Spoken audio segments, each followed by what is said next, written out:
Jadi kalau yang sudah halal itu sudah tentu baik untuk kita, tapi yang baik belum tentu halal untuk kita.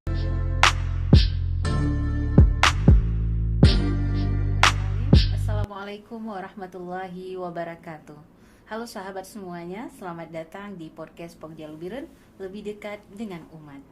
Pada episode perdana hari ini, saya Syahrati akan memandu jalannya podcast hingga 20 menit ke depan. Pada kesempatan kali ini kita akan membahas tentang sebuah topik yang cukup menarik, yaitu produk halal kosmetik. Nah, penasaran kan gimana ceritanya? Makanya tetap station terus di podcast kita. Telah hadir di tengah-tengah kita Ibu Putri Mizana SHI, penyuluh agama Islam Kabupaten Biren. Langsung saja kita sapa narasumber kita. Assalamualaikum Ibu Putri. Waalaikumsalam warahmatullahi wabarakatuh. Bagaimana kabarnya nih Bu? Alhamdulillah sehat. Ibu Iya. Syarati sehat? Alhamdulillah sehat. Kalau boleh tahu nih Bu ya, apa nih kesibukan akhir-akhir ini? Ya namanya penyuluh ya, di kantor KUA ya tentunya ya, dan juga di lapangan. Kita masih aktif di lapangan seperti biasa. Selain itu juga ada yayasan yang saya kelola, yang bergerak di bidang PAUD dan tahfiz usia dini, juga taman pendidikan Quran, dan sedikit ada bisnis kosmetik. Wow, luar biasa. Alhamdulillah, terima kasih juga Ibu Putri yang telah menyempatkan diri untuk hadir di sela-sela kesibukannya yang luar biasa padatnya ya. Baik Ibu, mungkin kita memasuki langsung saja ya, topik kita tentang produk kosmetik halal seperti itu Bu ya. Iya. Nah, bagaimana sih sebenarnya produk halal kosmetik itu? Ya, produk halal yang dimaksud adalah produk halal secara syar'i, ya, secara Islam. Karena halal itu bukan hanya sesuatu yang baik, tetapi juga harus dimulai dari zatnya yang halal, yaitu terbebas dari segala macam yang berbau haram seperti adanya zat babi dan anjing di situ. Terus juga kriteria kedua adalah dari pengolahannya, ya, dari pengolahannya juga harus halal. Terus pendistribusiannya juga harus halal dan bagus. Walaupun zatnya itu halal, ketika diproduksi itu tidak halal, maka sama saja akan kembali kepada. Berarti kriteria tiga kriteria itu harus terpenuhi pada sebuah produk. Tidak boleh tidak ya Bu ya? Tidak boleh tidak. Misalnya katakanlah saja Bu, satu kriteria misalnya pendistribusian itu katakanlah tidak halal ya. Mungkin bisa saja terkontaminasi dengan barang-barang yang haram atau dengan babi. Nah, apakah ini sudah bisa dikatakan memenuhi standar halal Bu? Belum. Tetap kalau tiga kriteria tersebut tidak memenuhi, maka tidak dikatakan halal dan tidak layak untuk digunakan oleh muslimah. Kalau halal pasti baik. Baik belum tentu halal. Apa maksudnya itu? Baik ya, sesuatu misalnya binatang yang disembelih bukan dengan nama Allah, binatang misalnya ayam, itu baik. Kan tidak ada yang mengatakan ayam itu tidak boleh dimakan. Tetapi tidak halal bagi kita. Kenapa? Karena di prosesnya tidak menyebutkan nama Allah. Jadi kalau yang sudah halal itu sudah tentu baik untuk kita, tapi yang baik belum tentu halal untuk kita. Kalau makan emping Bisa sakit. emping ya. Ya itu kan Bok muling. Bok muling, kerupuk muling. Kerupuk muling. Ya itu kan bagus, tidak halal karena kenapa, dari tumbuh-tumbuhan, jelas kehalalannya, tetapi mungkin tidak baik untuk kesehatan kita. Ini kalau dalam hukum syar'i, sesuatu yang berlebihan, sesuatu yang menyebabkan kita sakit, itu malah sesuatu yang halal bisa jadi haram. Kenapa? Membawa mudarat kepada tubuh. Nah, begitu juga dengan produk kosmetik dan sebagainya. Ketika membawa mudarat kepada tubuh, kita paksakan, kita sampai opname, sakit, itu menjadi haram. Nah, misalnya orang makan cabai banyak sekali, cabai kan halal, tetapi ketika dia berlebihan sehingga mencret, masuk rumah sakit, itu menjadi haram pada saat dia makan. Begitu juga dengan kosmetik Bu ya. Iya, sama. Ketika kosmetik itu membuat kita cantik, tetapi produknya itu tidak memiliki sertifikat halal ataupun label halal, tetap haram hukumnya ya.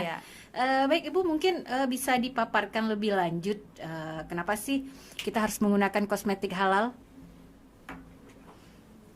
Kenapa kita harus menggunakan kosmetik halal ya? Bagi muslimah, kosmetik halal itu menjadi wajib. Kenapa? Seperti Ibu Syarati bilang tadi, dari tidur, bangun tidur, habis itu tidur kembali, kita tuh menggunakan banyak produk kosmetik ya. Deodoran kah dia, odol kah dia, shampoo kah dia, itu semua harus halal. Kenapa? Karena itu berhubungan dengan ibadah kita kepada Allah. Nah, dalam Islam, toharah itu yang paling utama. Kalau toharah kita tidak sempurna, ibadah kita tidak akan Allah terima, seperti itu. Bayangkan, dari bangun tidur, tidur kembali, kita itu menggunakan hal-hal yang haram seluruh tubuh kita. Bagaimana Allah bisa menerima ibadah kita? Makanya ini menjadi sangat penting bagi muslimah, bahkan untuk kaum muslim juga ya, kaum laki-laki seperti itu juga harus memperhatikan. Tetapi yang paling banyak kosmetik sekarang kan wanita. Nah, gitu. Jadi inilah yang menjadi penting bagi kita. Iya Ibu Putri, saya teringat mungkin ini pengalaman pribadi ya. Mungkin kita hari ini tidak terlalu mau tahu ya tentang produk apa yang kita gunakan, khususnya kosmetik. Karena hari ini kita melihat mulai seperti tadi, kita masuk ke kamar mandi saja kita sudah menggunakan odol, kemudian shampoo, sabun, dan lain sebagainya. Kita terkadang bisa dikatakan mungkin tidak pernah untuk mengecek bahwasanya produk itu adalah ada label halalnya. Ada label halal atau enggak. Kita nggak pernah peduli kita. Ya, karena kenapa? Yang terpikir selama ini itu kan tidak langsung masuk ke tubuh kita. Beda dengan makanan. Kalau makanan ataupun minuman, dampak yang kita dapatkan bisa kan langsung. Kalau makanan nggak pas, katakanlah makanan misalnya minuman yang harganya Rp500, yang Rp1.000 itu jajanan anak-anak. Itu kan efeknya langsung ke tubuh kita. Tapi beda dengan kosmetik. Beda. Dia butuh proses. Jangka. Efek yang kita perolehnya itu waktunya akan lama. Yang pada akhirnya kenapa ada orang yang kanker kulit, kanker kulit, kemudian apa penyakit-penyakit lainnya. Mungkin dampaknya itu seperti itu Bu ya, dari kosmetik itu sendiri. Dan ini pengalaman juga, pengalaman pribadi saya juga. Itu memang kurang peduli Bu. Karena kenapa? Karena bagi kita ini kosmetik itu adalah sesuatu yang bisa membuat kita nyaman, cantik, ya kan? Cantik dalam 5 menit. Cantik dalam 5 menit. Kita nggak pernah peduli, nggak pernah mau tahu apa sih kandungan kosmetiknya. Sekarang yang penting kalau Bu Ati sendiri disuruh pilih hari ini mau sarapan apa nggak pakai lipstik, pilih mana coba? Saya mendingan nggak makan deh Bu. Itu dia. Yang pertama sekalian untuk diet sekalian. Karena sebagian wanita itu kadang-kadang tidak pede tanpa lipstik. Kadang-kadang mungkin ada orang yang tidak pede kalau keluar rumah itu tidak menggunakan eyeliner, tidak menggunakan bedak dan lain sebagainya. Ya kan? Nah, bicara eyeliner, ingat sesuatu. Ada produk yang waterproof. Nah, pernah pakai Bu Syarati? Iya, tentu Bu. Tapi kita pending dulu Bu. Kita bahas lagi tentang yang masalah produk halal. Produk halal tadi. Bagaimana seorang wanita itu bisa lebih tidak peduli, tidak mau peduli dengan produk kosmetik yang dia gunakan. Karena tadi kenapa? Karena wanita itu kayak ingin tampil cantik, tidak mau peduli produknya itu halal ataupun tidak. Yang penting ketika kita punya masalah rambut rontok, kita pakai sebuah produk kosmetik, kerontokan kita berkurang, selesai. Nah, padahal mungkin kandungannya dari plasentanya babi. Di situ mungkin ditulis protein, ya. Sekarang banyak itu. Diganti nama itu karena kita ngomong produsen tadi yang pengen, karena di Indonesia itu banyak kaum muslim ya, kita tidak menuduh, tetapi itu terjadi, mereka mengganti nama dari plasenta babi ke protein ya, kita pikir protein apa ya. Makanya itu lebih teliti lagi karena jangan sampai kita seperti saya bilang tadi, kita gunakan hal-hal yang haram sepanjang hari, sepanjang hidup sampai kita mati. Bayangin. Kemudian Ibu, yang tadi seperti Ibu katakan tentang produk waterproof ya. Kita melihat bahwasanya sekarang produsen itu berlomba-lomba untuk menciptakan produk yang memang bisa diandalkan, yang bisa tahan lama. Salah satunya jenis waterproof. Ya, anti air, anti badai, anti segala-galanya. Nah, kalau bisa bertahan 25 jam ataupun 26 jam. Kan seperti itu, Bu. Nah, untuk produk jenis waterproof ini kira-kira Ibu apakah bisa menghalangi air wudhu seorang muslimah? Tentu saja. Segala macam kosmetik yang dipakai yang menutupi pori-pori itu akan menghalangi air wudhu, ya. Tetapi bukan berarti kita tidak bisa memakai sama sekali. Kita bisa memakai produk-produk waterproof yang memang sebelum kita berwudhu kita bersihkan dulu. Misalnya jangan disekaliankan dengan wudhu, ya. Dibersihkan terlebih dahulu, bisa dengan menggunakan toner atau dengan menggunakan tisu basah dan sebagainya.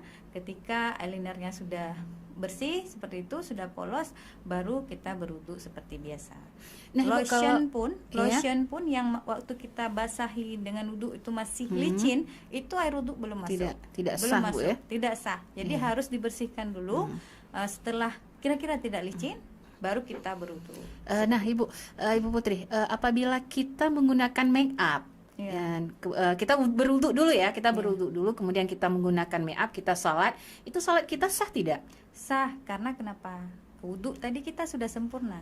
Tetapi dengan satu syarat, ya, kita menggunakan produk kosmetik yang halal. Apabila kita menggunakan produk yang tidak halal, bayangin kita bawa ke dalam sholat. Nah, sholat kita juga tidak sah. Iya, sebenarnya sah-sah saja, tapi karena tadi bahannya kita yang tidak memperhatikan halal tidaknya, itu yang menjadikan sholat kita tidak sah, dan ini mengerikan sekali. Harus kita perhatikan. Baik Ibu, mungkin kita lihat dulu sebuah cuplikan video mengenai proses pembuatan skincare abal-abal ataupun kosmetik palsu. Baik, kita saksikan sama-sama tayangannya.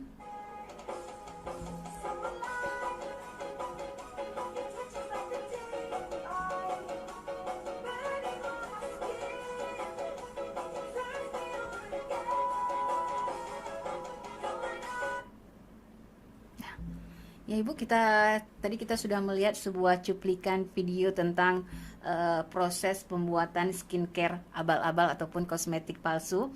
Di sini kita bisa melihat bagaimana sebuah produk kosmetik itu dibuat dengan seamrukan, ya.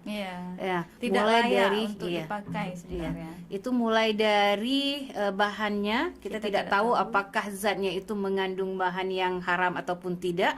Kemudian kita bisa lihat sendiri bagaimana proses pembuatannya. Higienisnya nggak ada sama sekali. Rasanya bayangkan kalau hari ini kita memakai produk yang dibuat dari cuplikan tadi. Nah, itu belum lagi. Bayangkan saja, luar biasa, Masya Allah. Baik Ibu, kita lanjutkan ke pertanyaan selanjutnya. Bisa dijelaskan lebih lanjut, Bu Putri, bagaimana sih yang disebut dengan bahan-bahan yang berbahaya yang terkandung di dalam produk kosmetik?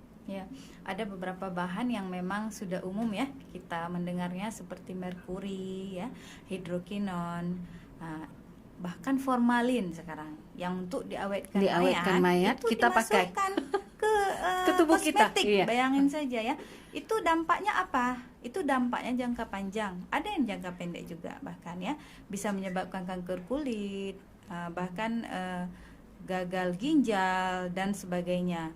Sebenarnya warningnya tuh udah ada. Ketika kita membaca label tidak dianjurkan untuk wanita hamil dan menyusui, itu sebenarnya warning, ya, warning. Kadang-kadang produsen ada baiknya juga kasih warning sedikit, ya. Cuma tapi kita nggak sadar, kita kurang cerdas sebagai konsumen, selalu kurang cerdas, karena itu tadi pengen cantik, pengen cepet, pengen putih. Jadi kita nggak memperhatikan. Itu pasti ada ada kandungan-kandungan yang tidak baik bagi tubuh. Makanya kalau untuk janin dilindungi, untuk diri sendiri enggak, seharusnya sama, ya. Itu jadi warning bagi kita. Karena memang kita masyarakat Indonesia ini, Bu Putri, ya, lebih senang dengan warna putih. Warna putih karena identiknya cantik itu adalah putih. Padahal sedangkan sebenarnya orang-orang barat itu, orang-orang luar itu lebih senang dengan kulit Indonesia. Kulit Indonesia. Memang kulit Indonesia itu luar biasa. Bangga. Harus bangga. Indonesia. Contoh saja Agnes Monica bela-belain menjemur diri agar mendapatkan kulit yang Gelap. eksotis ya, seperti saya.